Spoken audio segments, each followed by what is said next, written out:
I'd like to preface this artwork with a few comments. Throughout the piece, I use various labels: white, red, black, brown, yellow. And I want to just make it clear at the start that these do not indicate racial characteristics. They do indicate mindsets. In other words, the way people think. So anyone from any race could think in these manners. It's not necessarily that they have certain racial characteristics or were born in a certain place or any of those things. It is merely their thought that I'm putting this label on, and I'm using it to describe people who think in these manners. Also, you'll notice right away in the structure that there is a bit of text, speech, and then a bell. I know that in our culture we tend to go quickly. We want to go fast, and these bells are here to slow us down. In my Sangha, we use the bell to bring us to ourselves, to take a breath, to be where we are, and to process. That is what I hope that people will do. You can certainly play it at double speed, or find some way to disregard the bells if you were so inclined. But they're there for a purpose, and it's a very real purpose. This work of art is intended to affect the neurology of the listener. The things that I talk about, for the most part, are not really new to you, or it's nothing that you couldn't have heard before or probably already know. It is the structure of the presentation, along with the bells, that allowed this work to affect the chemistry of your brain, if you were. I'm an artist. I'm not a brain specialist, but I've studied the brain, and I've learned through my art, through making art and using art, consuming art, I've learned some things about brain chemistry and the subconscious mind and brain function. And a deep breath brings oxygen to the bloodstream and ultimately to the brain, and increases the efficiency of brain function. The things that I'm saying here are calculated to grow the synapses. I don't even know the right, complete, proper vocabulary to say what I'm doing, but I know how to do it. Because when we make connections in the brain, it's like work, and it can affect us. It can make us tired. It can give us a headache. It can have a lot of different effects, but that's only natural. And I hope that if you listen to this or watch the video, which is perhaps even more difficult, you will be affected by the artwork that I've created, and it will be a good effect. This is Comic Book Shaman.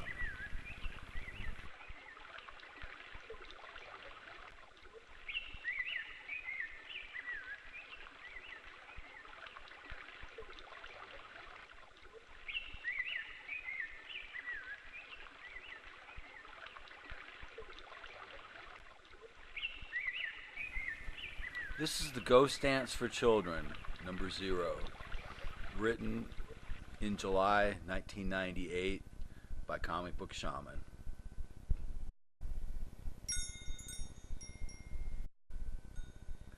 To understand the Ghost Dance perfectly, one must know everything about everything.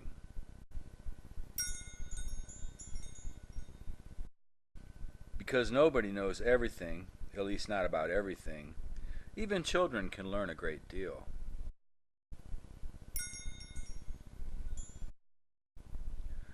The ghost dance is only true if there was one true God, creator of the earth and of all of us.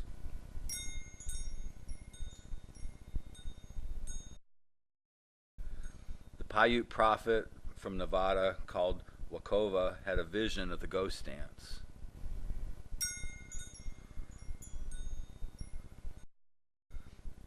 When Christopher Columbus first contacted the New World, he wrote back in Spanish that the natives were people indios, children of God, Indians.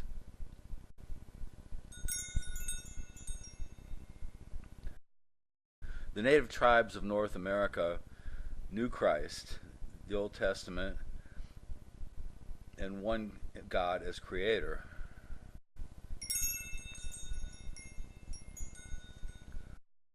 They were living in Eden.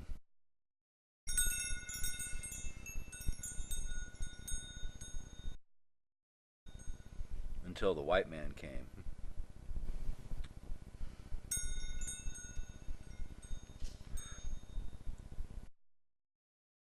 White man split Eden, North America.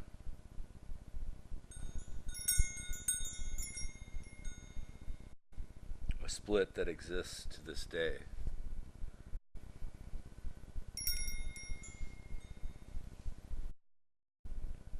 White genocide of the native tribes and native cultures of pre-Columbian North America has left America as two nations, white man and red man.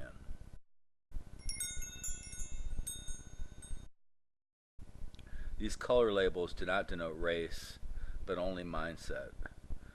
Just as people are black, brown, white, yellow, or red, so are their 5 basic mindsets.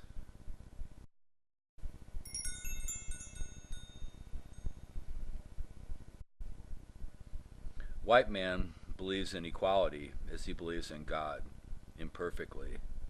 He sees what he wants, knows what he wants, there he goes, here he comes back with it.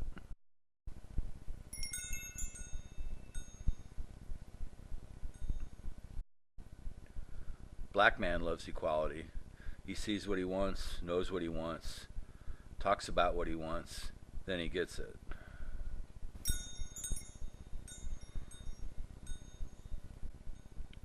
Brown man believes in human rights, and that all men are equal, but otherwise all people are upper class or lower class, like the Inca.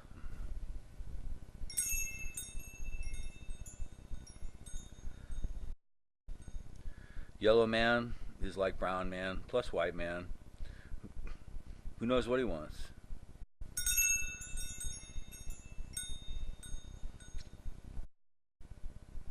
Red man only wants what he can carry. He has what he wants.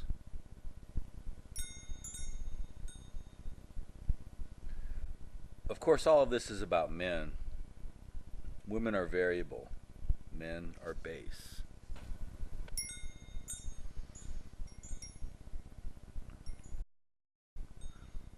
When the earth was young and human beings were scarce, life was very different than today.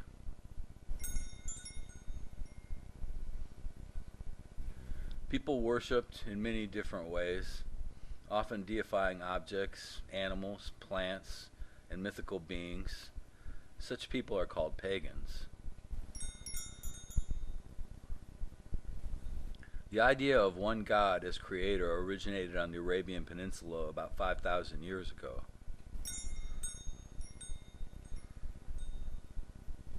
Maybe some Arabs are mad because God spoke first to Abraham, who was a Jew, or are all Jews Arabs who followed Abraham?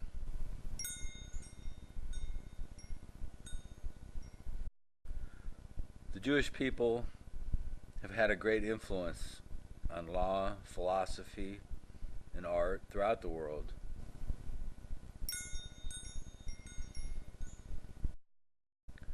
While in the West, the idea of one God took root, In the East, other thought prevails.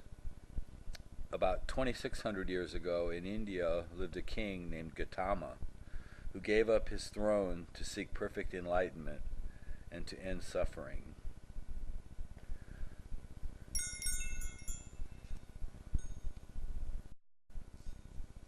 Known as the Buddha, he taught that suffering has its causes and that these causes can be cured.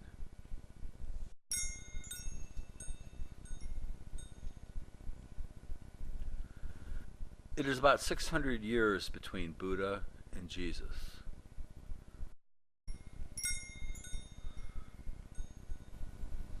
Ghost dancers believe that Christ took the rap. He is our Savior and Redeemer in this life. He was God come to earth, born a man to experience what a human being experiences.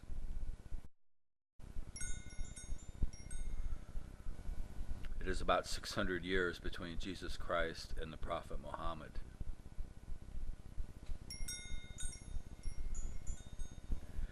Maybe Islam is necessary to reconcile those original Arab believers with God's religion.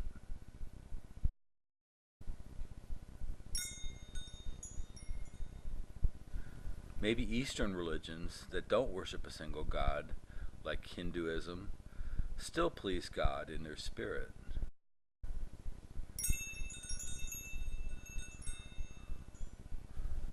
Maybe an all-powerful God may be pleased by any devout individual.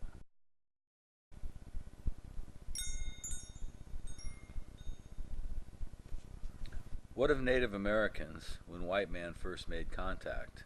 What were their beliefs?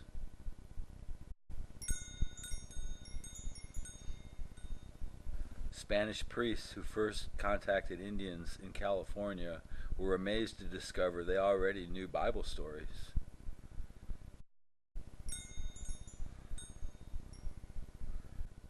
Maybe Jesus came to the New World after his resurrection.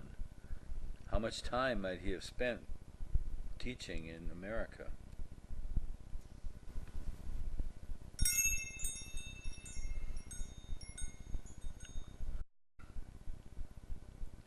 Because the white man conquered the red man, one can't study the ghost dance without studying Western culture as well.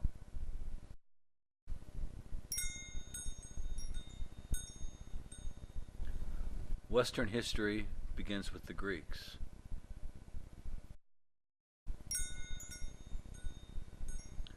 The most important thing about the Greek culture is the Greek language.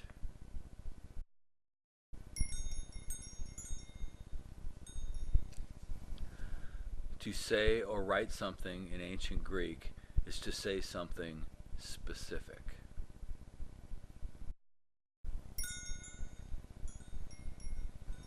Later, Latin was also a very rigid language, but eventually pollution crept in.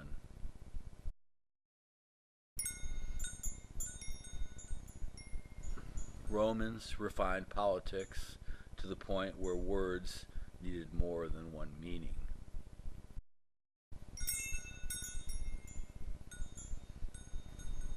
The evolution of languages and rhetoric can be illustrated by the word id.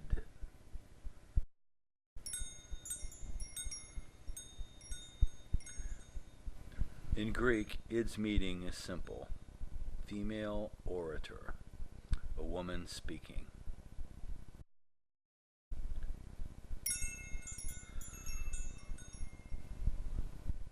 In Latin, id means something very different.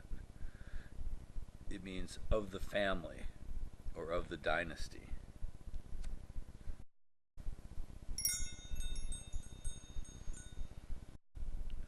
In English, id means psychoanalysis.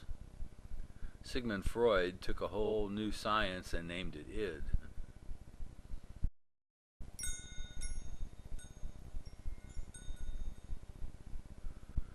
The Greek language enabled many people to become rich.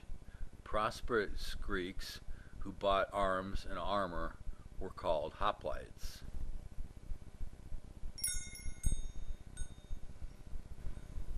Prosperous Greeks who didn't arm themselves were known as idiots.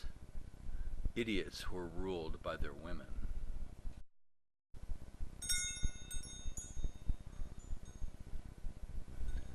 And didn't become hoplites who were off together in phalanxes to make war.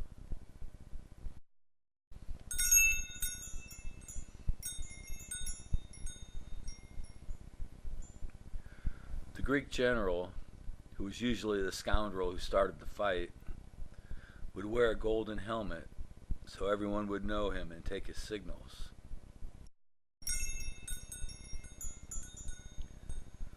Greeks were the best at communications.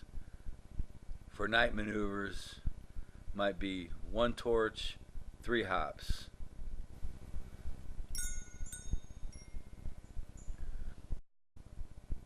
Other important root languages include Celtic, Balto-Slavic, Indo-Uranian, and Germanic.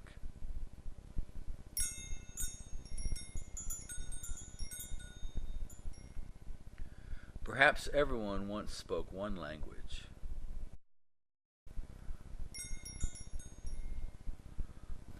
But years before anyone thought of writing anything down, they spread out and lost touch with one another.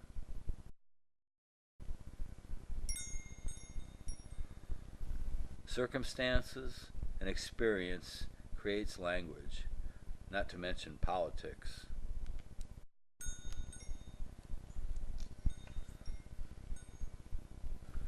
As soon as people could talk and get rich, they began to acquire kings and rulers.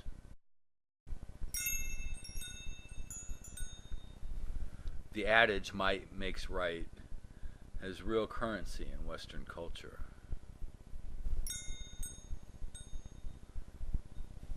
Kings, or in our day governments, generally control the largest armies.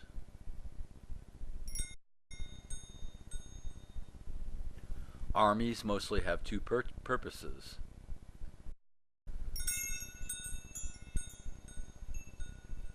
One is to go out and pillage and enslave other peoples.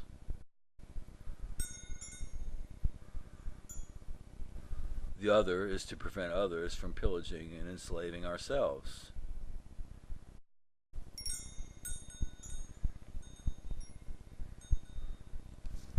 From the rock to the club, spear, bow and arrow, right up to the atom bomb, war has been the engine of technology.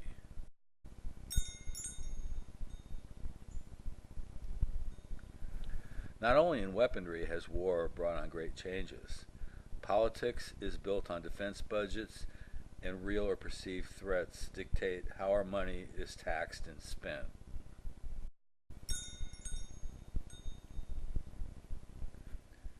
War has also led the way in administration, transportation, communication, and medicine.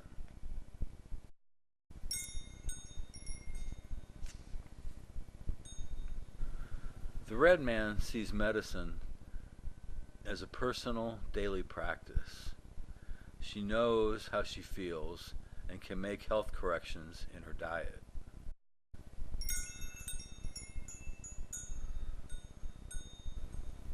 The white man believes in drugs and doctors.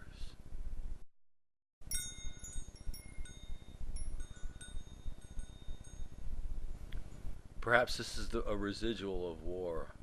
Troops must move and fight and eat whatever rations come their way.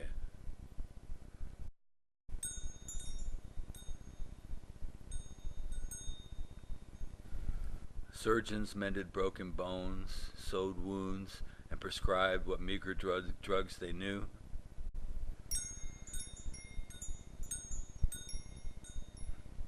Drugs that had to be something one could identify certainly with little training.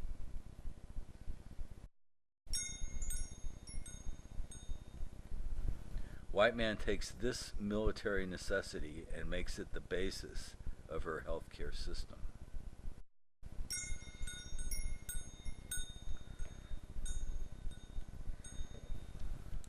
Doctors are trained in the white man's best military tradition to care for troops who follow doctor's orders. Practically no doctor can identify the sources of the drugs she supplies. For the white man, drugs are business, money, and politics. Health enters the equation no sooner than this.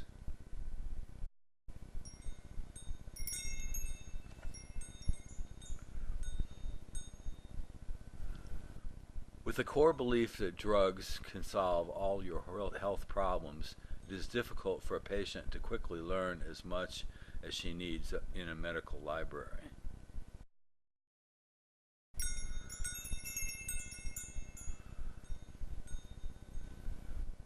Then one only needs a doctor to prescribe drugs, set broken bones, and to treat wounds or burns that are too scary to treat alone.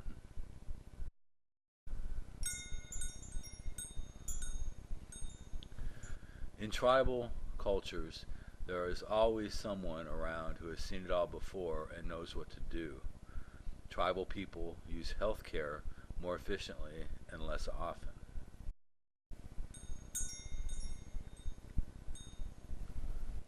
In our world of abundance, there is no reason for anyone to be hungry or sick or homeless.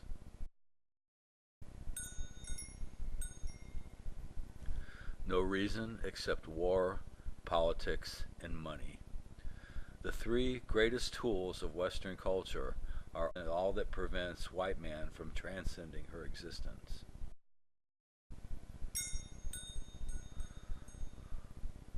Why? Because the strong and the rich can provide for their own.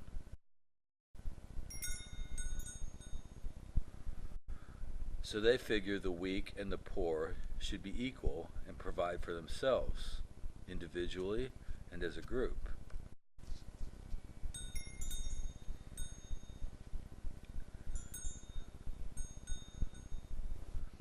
The white man sees only numbers. Her concern for mankind extends only to the significant majority of other white people.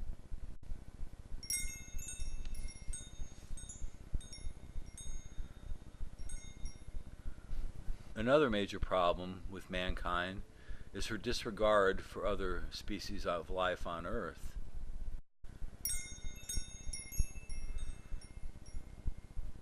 She is secure in her domination over animals and either fears or despises them.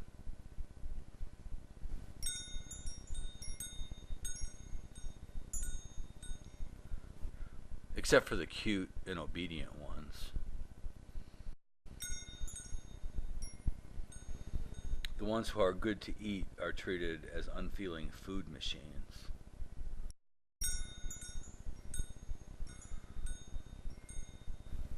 Wild animals are squeezed out of their habitat so people can live like white men.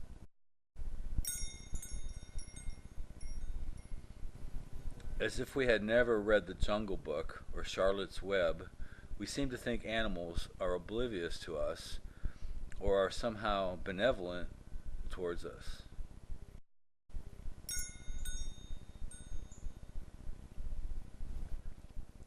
The natural conclusion of one with a guilty conscience.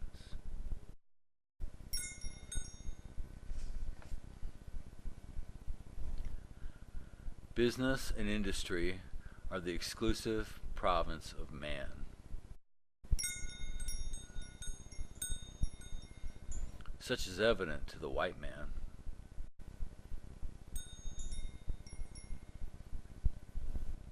It was the business of the buffalo to roam free across the plains of a continent.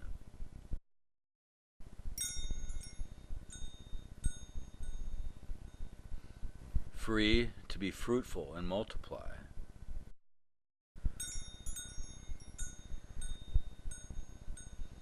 That they might provide food and shelter to all tribal peoples.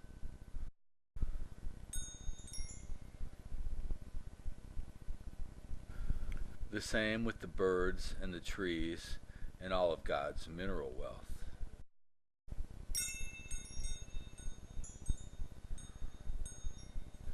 To the red man, all was free, all was sacred, and available to everyone.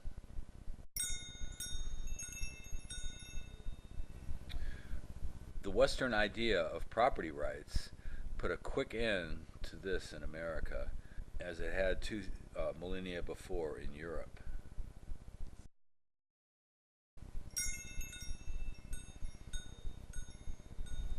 What is the difference between knocking a person over the head and taking her money and taking away the habitat of a defenseless animal?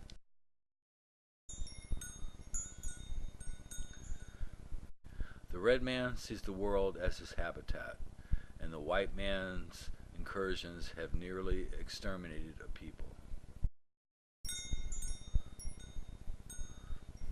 White man's solution is always homogenization.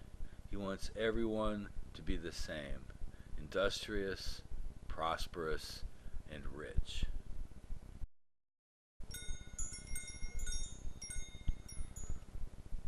This is evident in the field of Western philosophy.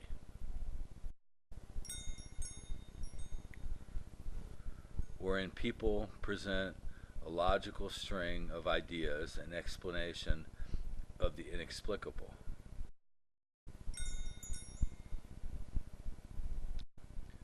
In pursuit of this, white man has made great progress in humanitarian thought.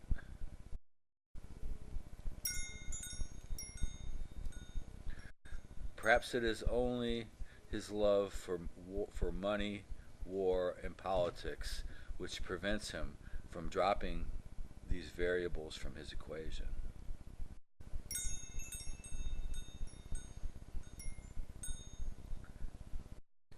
Can he really believe that feeding breakfast to poor school children sets the wrong example?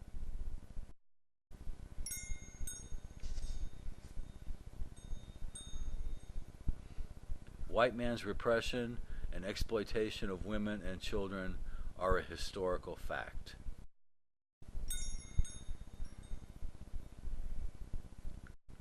Most ghost dancers foresee the turnaround coming. Back in pagan days, before the rise of Western civilization, there was much evidence of goddess worship all around the world.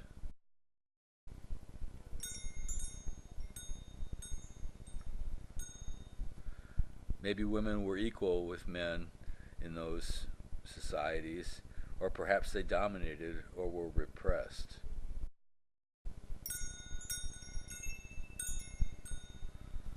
Whatever the case, for 2,000 years at least, men have called the shots in government, religion, and business.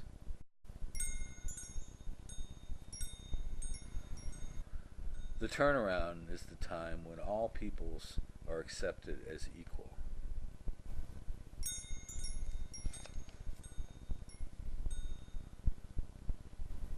The Bible tells the white man that man has dominion over the beasts.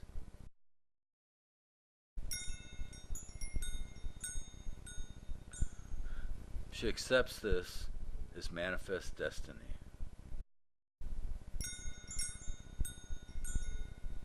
The red man sees it differently. The key to understanding may be the word dominion.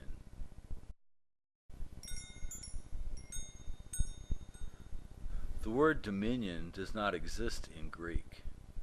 At the time, King James made his famous translation of the Bible, giving man dominion over the earth.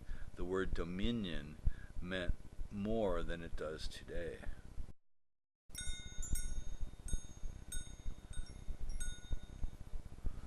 To have dominion meant stewardship, the giver of feasts, provider for the poor.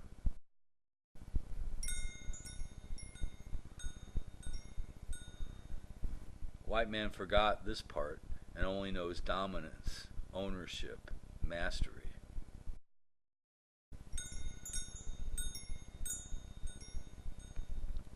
This subtle pollution of language causes wars, politics, and the extinction of species on this planet.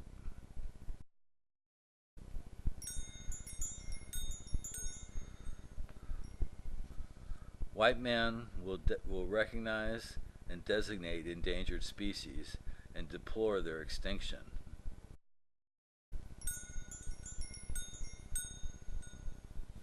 But if it's a question of money, animals always lose.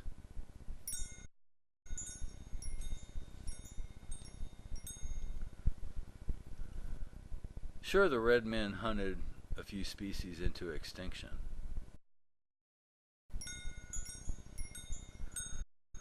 This may be the reason for the ritualistic nature of their hunting practice.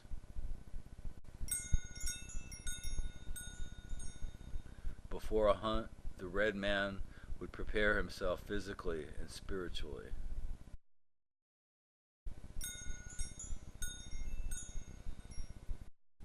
The hunt was in deadly earnest, for the life of the tribe was at stake.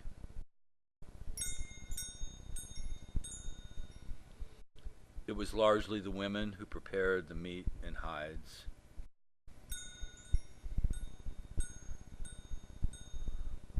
Men often used the bones for ritual artworks, weapons, tools, and musical instruments.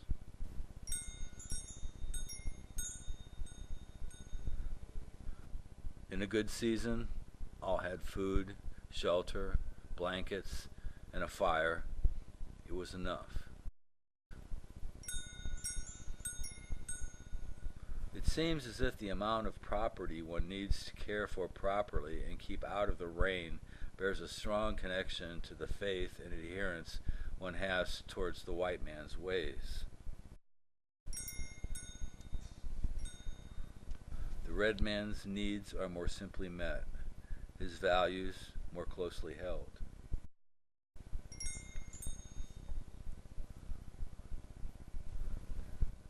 The red man-white man separation was already in place when Europeans got to America.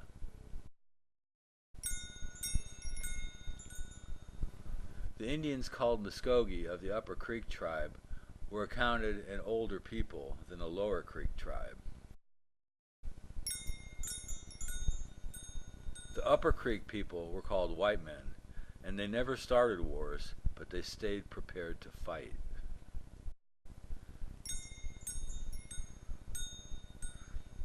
The White Creeks were a generous tribe, giving sanctuary to strangers, even enemies and criminals.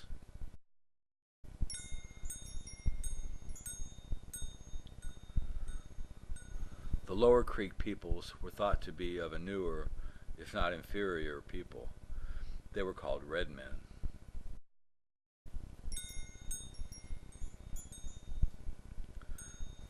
The Red Creeks started wars and gave no sanctuary.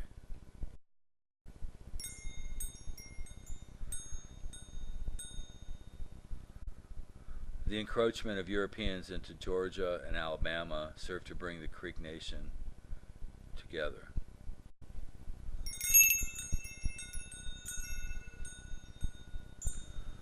The greatest attribute of the red man's culture is his cognizance of the fourth dimension.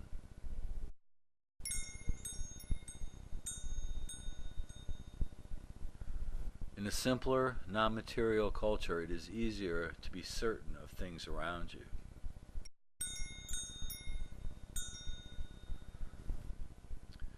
As a member of a tribe, one can understand her people and recognize tribal differences among other peoples.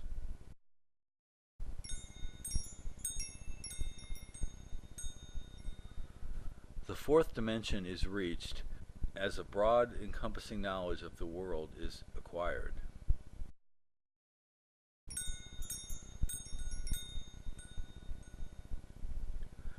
The red man dwelt happily in the fourth dimension until the white man confounded her with new technologies, new diseases, and perhaps most of all, new ideas.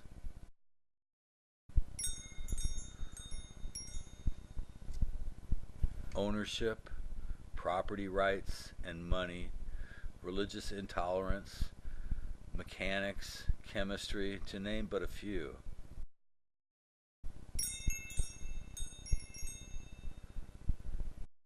These things took a world that was well known and understood and made it mysterious and inexplicable.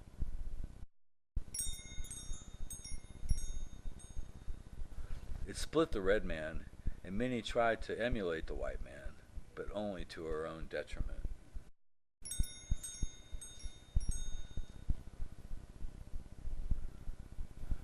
The ghost dance was begun to say enough. It was recognized that the red man couldn't become white.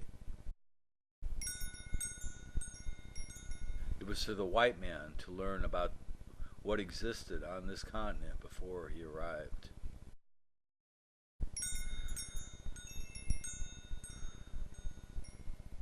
At the time of the Wounded Knee Massacre, the dreaded and fearsome Sioux were terrified. They knew they were beaten and only wanted to survive.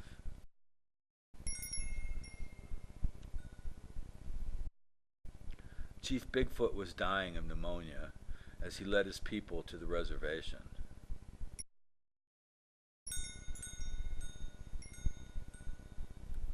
Disarmed and scared, 123 men, women, and children were gunned down by American government troops who were ordered to stop the ghost dance from happening.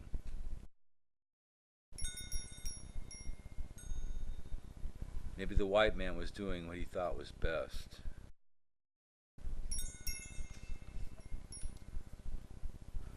By white man's reckoning, the red man had no business traveling or spending time ghost dancing.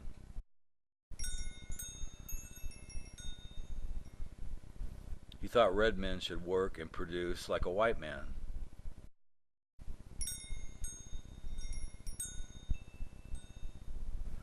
To the white man, the problem was simple.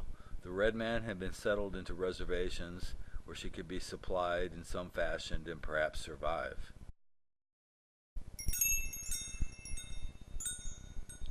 The white man thought that if the red man went off in large numbers on holy treks to ghost dances, she wouldn't have money to pay for food, so she would have to raid white settlements or some such mischief.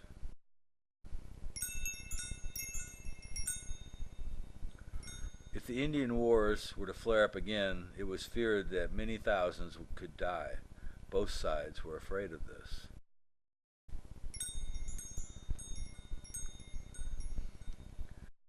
His fear of this made it imperative for the white man to imprison red men on the reservations, disarm her, and try to change her nature.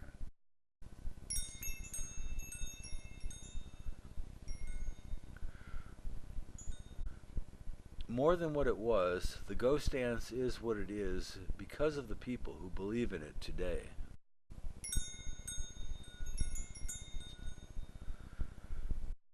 Before the time of the American and French revolutions, a class of intelligentsia arose in Europe under royal and noble patronage.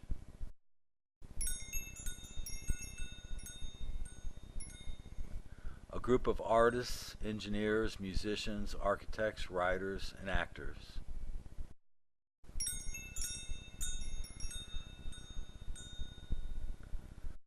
They were called Bohemians because they often lived an unsettled life, like gypsies.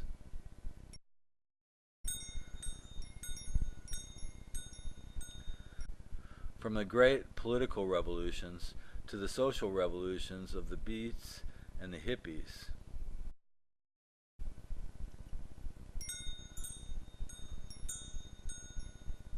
to rock and roll music and its unifying influence among people the world over.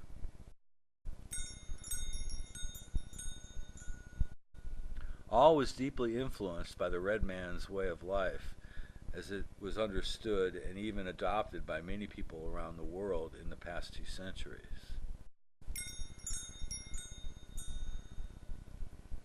So while a person's race may seem apparent, only the individual chooses her tribe.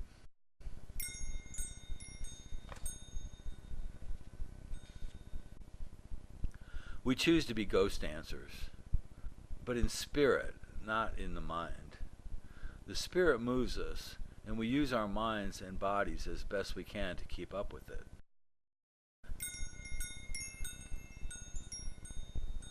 It is a daily practice, and many, if not most, who pursue it have never heard of the ghost dance or anything about any of this.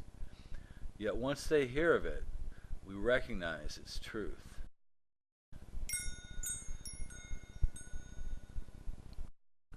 This truth is only known through the psychoactive aspect of the human mind.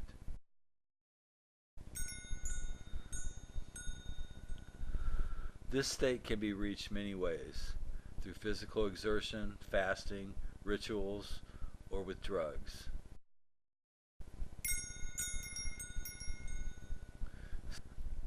Symbols, patterns, and colors are induced and have been interpreted since man's earliest times.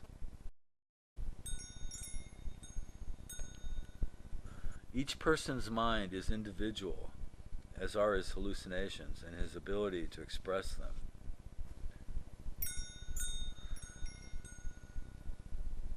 A person's ability to understand and express her visions gives her personal power and real value to her tribe. For her expressions, songs, paintings, carvings, or artifacts can bring each individual new understanding.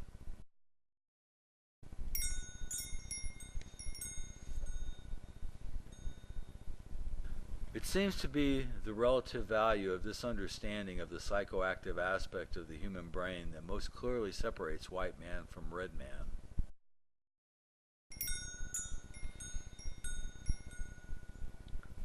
For white man, the greatest value is placed on material sustenance and the universal human activity, paying one's bills.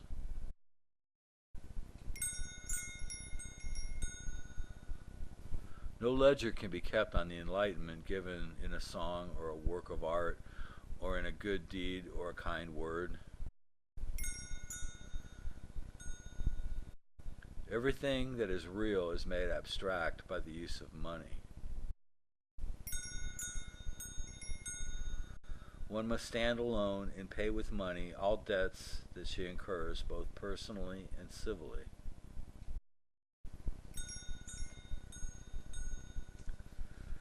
While such a system works for some majority of people who control resources, it is unsatisfactory on many levels.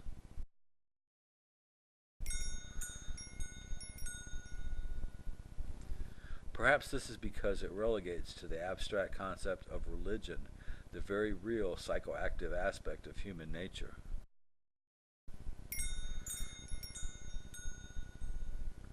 Pitting the concepts rewards today against rewards in the hereafter.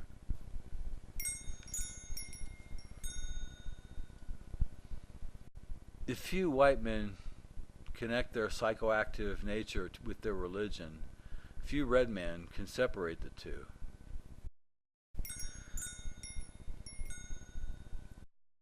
What are the ghosts of the ghost dance? They are like your father or your grandfather, who you once knew but has died.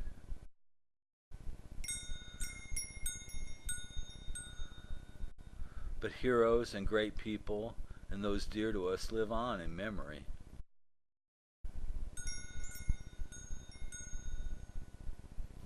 In coming together, all tribes as one, to remember people and times past,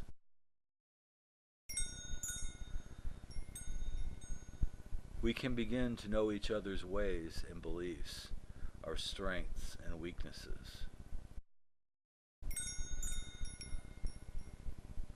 Each tribe holds some piece of the puzzle of life.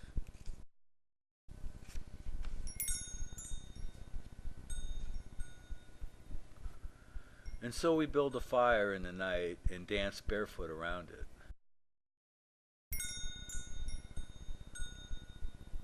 Dancing long and fiercely so that we are exhausted, but we dance on until we see visions.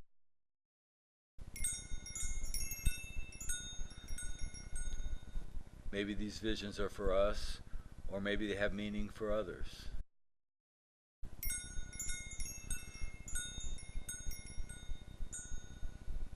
Sharing one's visions is the essence of the arts, and the arts are the essence of the ghost dance.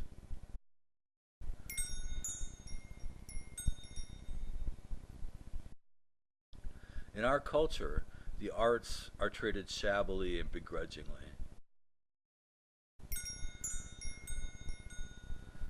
But it is only because the white man doesn't know that she needs the arts for her spirit. She thinks that art is frivolous and a thing of extravagance for the wealthy.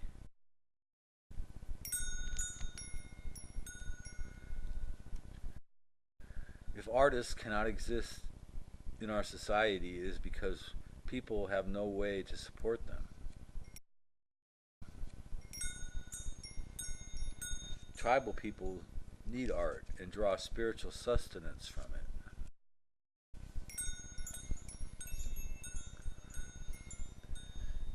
If one's art has no great monetary value, it does have some degree of spirit.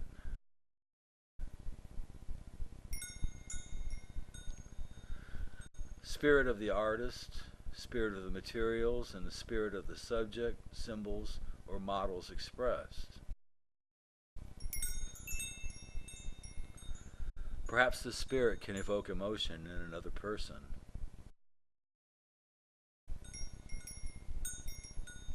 And in doing so, a ghost dances in the fourth dimension.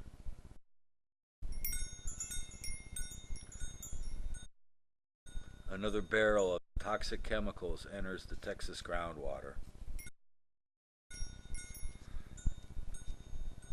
And another one pays her bills.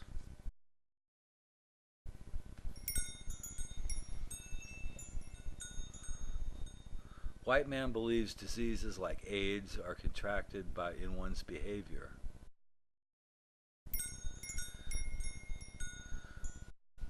White man's behavior breeds another sort of virus, a reverse AIDS.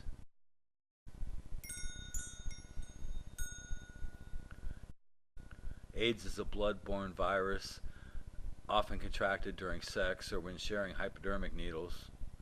AIDS has no cure and may or may not kill you quickly. Reverse AIDS is a fourth dimensional disease of the spirit. It does not prevent a long and happy life, require medication, or convalescence.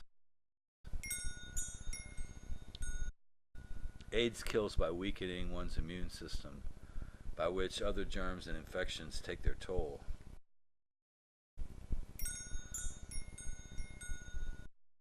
Reverse AIDS kills by making a person blind to the consequence of her actions. Her sickness of spirit makes her, without malice, kill the planet.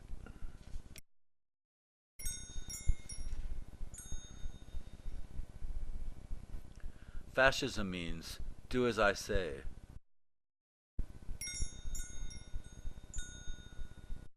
Fascists have become so adept at heinous slaughter that it has actually become uneconomical, or at least unpolitical.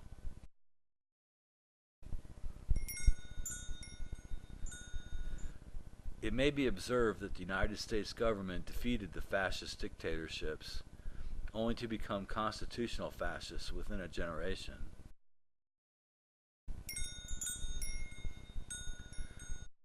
Even though we fight no battles, our forces circle the globe, white, red, black, brown, and yellow. We simple people of the planet work hard to pay for this. We accept the inevitability of war, for why should nations agree any better than we as individuals?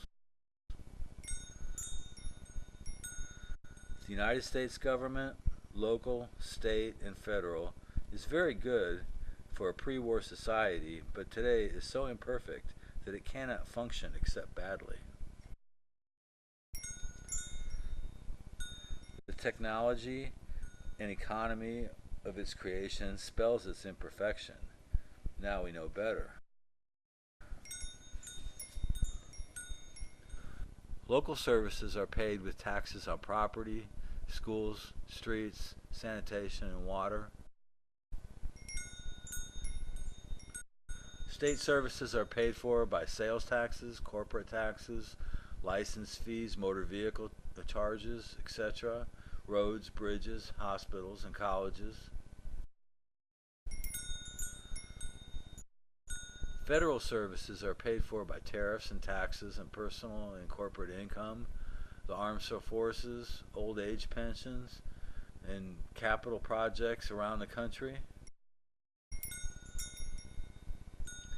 Each entity raises and spends vast sums of money, allowing little input from individuals. Arcane practices shielding graft and waste are institutionalized by our present political system.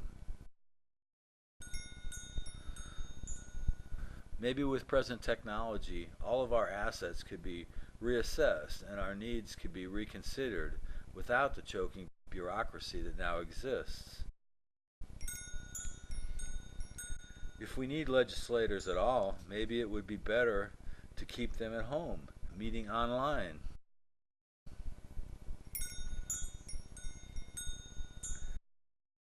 Maybe all government functions could be accomplished by volunteers, pensioners, students, or the homeless.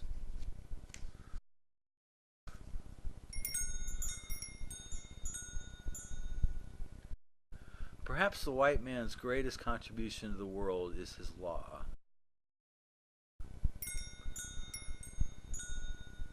The Constitution of the United States is a wondrous document in the power it imparts to its citizens.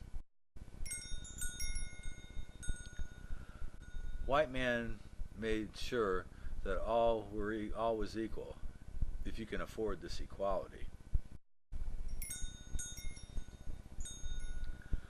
All people with enough money can find justice in America, just as all who can afford it receive health care, food, shelter, and education. The only reason all don't have these things is one's lack of money or marketable skills.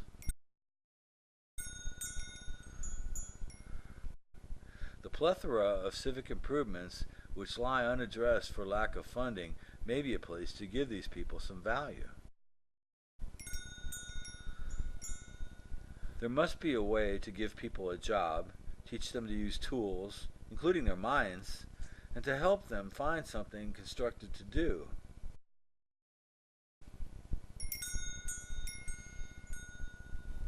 Maybe this planet yet contains enough resources to generate enough money to set up a sort of trust fund that could ensure everyone had enough.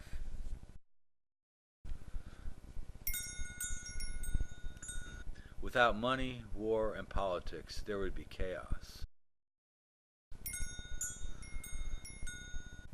The wondrous, unknowable, unpredictable chaos of freedom.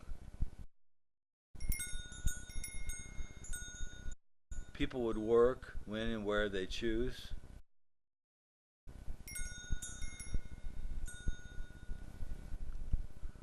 Goods would be produced and traded.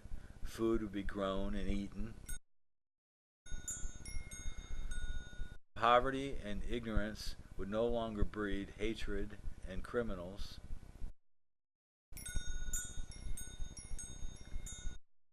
All governance would occur online for all to scrutinize. Newspapers would evolve with no political nonsense or war horror to report. People would be healthier and health costs manageable. Universal private schooling would educate our children. Taxes would be voluntary and minimal, and police would deliver groceries to old ladies. Individuals will do all of this for their own reasons and with their own resources. And no one will know how all of it is done unless they care to find out.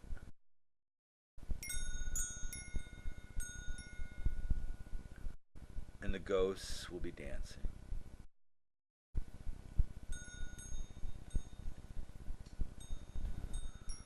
So finally, children, we come to you, a brand new individual.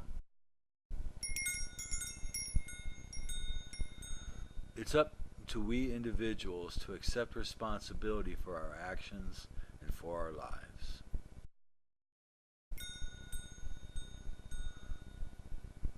We must behave ourselves and clean up our own messes.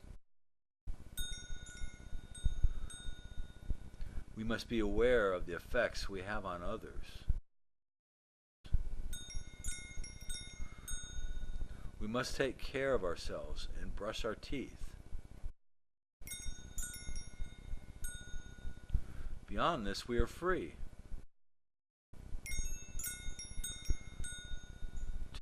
to choose our path,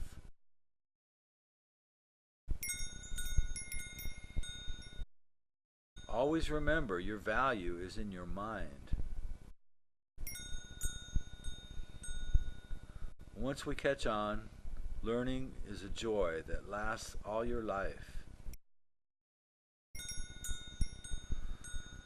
Remember the ghosts who came before.